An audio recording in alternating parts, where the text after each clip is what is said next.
Next, I've got a little something from my boy DL and my girl Joy Reid, just on how Kamala was right, that if we put this man in office, him and the Supreme Court would ruin us. So first, let's take a look at what my boy DL Hughley had to say. She's saying, we saw. Everything she's saying has actually come to pass. But why is he more angry at a black woman telling the truth than a white dude telling a lie? And you went all the way around. She's not the president of the United States of America. Her statements aren't in a position to impact us any way at all. They might be annoying if you believe things were going to be different and they're not. But his lies right now have gotten 14 Americans today killed. His lies so far has cost us an economy. His lies so far have caused injuries and people to lose things. So you're mad at her telling you the truth, but you're not mad at his lies manifesting his ways in American lives in horrible ways all of the time. Like he said them, and I just wonder what kind of psychology you have where the powerless black woman who only is an observer of the truth draws your ire more than the powerful white man who lies at every turn and has impacted our life. Why are we're on the brink of economic disaster right now?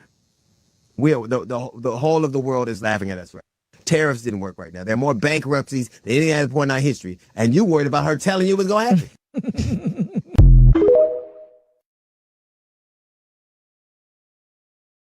That was DL on Stephen A. Smith, upset that Kamala has been going around telling people that she saw this coming. She didn't need the Hubble telescope to see it. She didn't need to have Stevie Wonder glasses to know this was going to happen.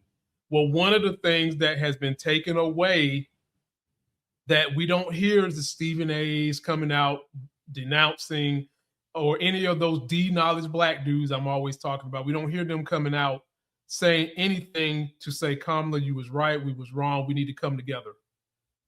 Joy Reid breaks down what has happened with the loss of voting rights. That's something we've lost that's been big. Take a look. Oh, Lord have mercy, folks. It's a rough day being a minority nowadays. And anytime I hear these type of stories, folks, it just makes me even more mad at that bitch that was the Latinas for Trump who got deported by ICE. I feel no pain for her. That was what your punk ass get. And when you hear these stories, it's not a surprise to black people. It's not a surprise to me. This whole channel is dedicated to trying to express to everyone what I've been knowing, the deep, dark secrets that these white dudes had that for the longest time they would try to pretend they didn't have.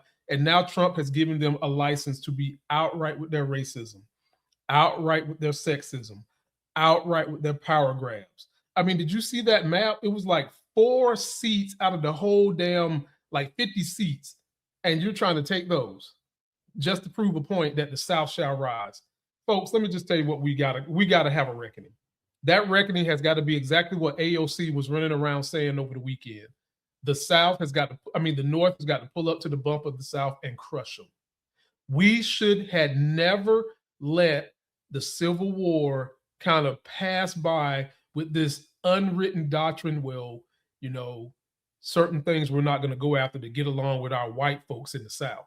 No, we should have never done that. We should have stomped their traitorous asses out the way Germany stomped out Hitler and his folks. But America didn't want to do that because we just thought it would just go away. We just thought that these people had enough humanity that they would change. And what have we learned with electing Trump twice? No, they will not change. You have to force their asses to change. You have to force them to adapt to understanding that we are a melting pot. We are a group of people. Everybody needs to be treated like a human, because if you don't do that, there are going to always be those that feel like they're superior, and they're going to fight tooth and nail, cheat, and all kinds of other stuff to control it so that they can feel superior. So damn it, Democrats, take a lesson from history, recent history, that some of these people will not change, and you need to stop trying to placate the center as if that is going to help them change their behavior. And you have got to cut off the money with APAC, CPAC, 2PAC, wherever you're getting the packs of money from, and give the power back to not just you, the Democrats, but the people. And when you do that and you do policies that help the majority of the people, you will continue to have the power. People, some of them come belly aching.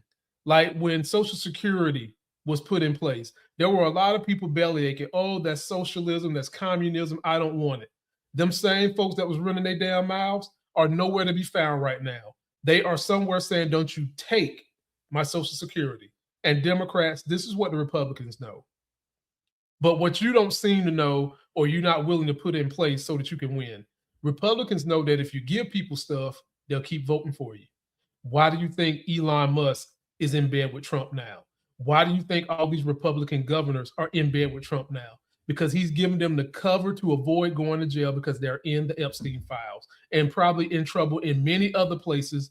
Elon Musk, Jeff Bezos, who had corporate investigations of their companies cheating and stuff like that. If you give people stuff, they will support you. Democrats, give the American people stuff. Give them equal justice. Give them their voting rights. Give them the ability to know that our criminal justice system is not just for poor and middle class.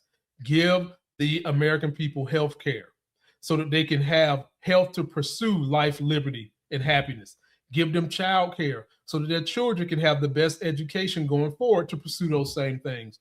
Democrats, you give people stuff, they will vote for you. That's all the Republicans do, and they are able to turn around and pretend like they're not doing that, and their messaging system has been working better because you're not out here saying how helping people pay for child care is going to improve their life, how people having good health care is going to improve their life, how you don't give a damn what rich person says is socialism because they are the benefactors of socialism and using it to the hilt and have been doing it for years. Democrats, get your asses out there and make these stories. It shouldn't just be me. And if you're going to keep me doing it, give me some duckies. I'm here for you. Post your comments, folks. Let me know what you think.